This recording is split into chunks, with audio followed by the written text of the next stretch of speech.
Okay, let's get into Donald Trump's medical exam.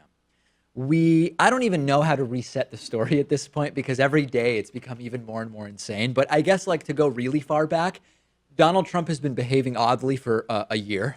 And increasingly, people have been questioning his cognitive stability, his mental health, whether he might be experiencing the early symptoms and signs of dementia or Alzheimer's. And so Donald Trump, in order to push back against this, decided to have a medical exam last Friday. Dr. Ronny Jackson conducted the exam. The exam was really mostly a physical exam, but the idea was to be able to say Trump is fine mentally, and why not physically as well, right? If you can say that he's just the best president, the most healthy president ever, why not say it? So Dr. Ronny Jackson conducted the test. He has now spoken, and he says that Donald Trump received a perfect score, 30 out of 30, on his cognitive exam. And I'll tell you more about why it's out of 30. That tells us which test it is.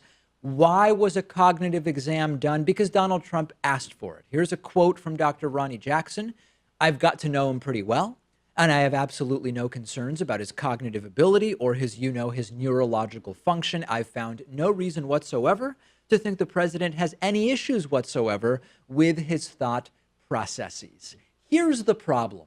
Jackson gave Trump the Montreal Cognitive Assessment. A common type of dementia is frontotemporal or frontotemporal. I'm not exactly sure how it's pronounced, dementia. The mini mental exam or the Montreal Cognitive Assessment that Trump was given, it doesn't screen for that. The Montreal test is a 10-minute test on a 30-point scale.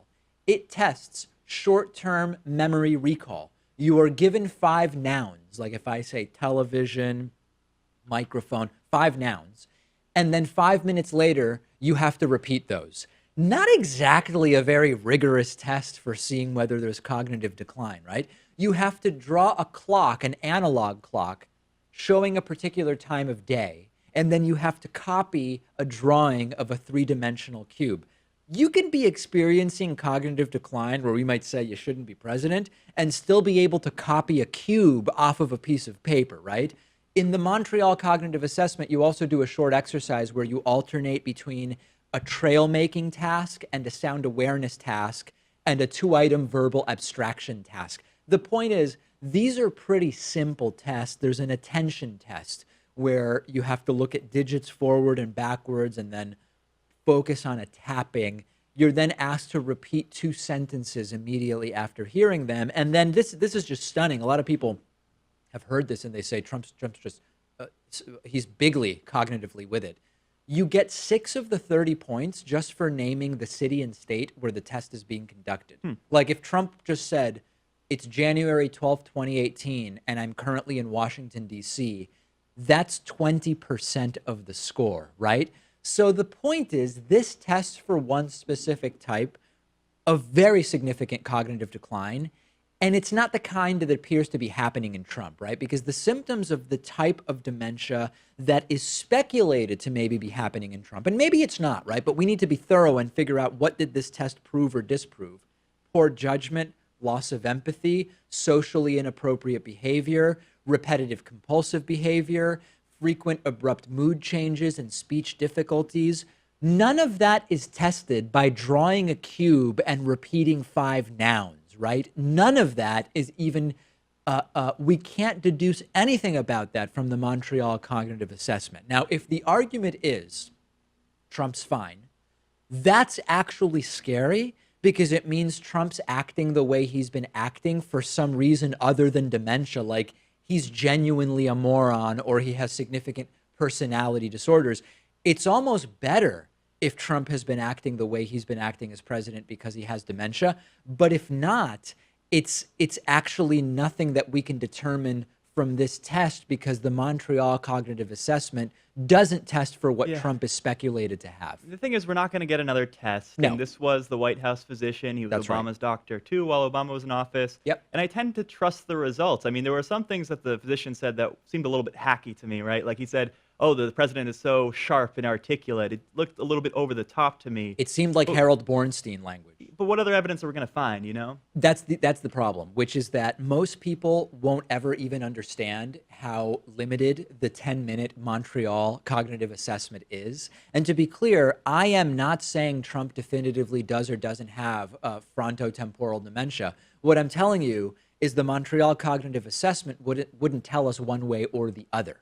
And that's just not being reported on, period. Now, as a total aside, I also want to talk about the physical stuff because it seems completely bogus what has been reported. It's been reported that, first of all, number one, Donald Trump's height and weight seem completely inaccurate on this. It says that Trump is 6'3" and weighs 239 pounds, which puts him coincidentally just below being obese, okay?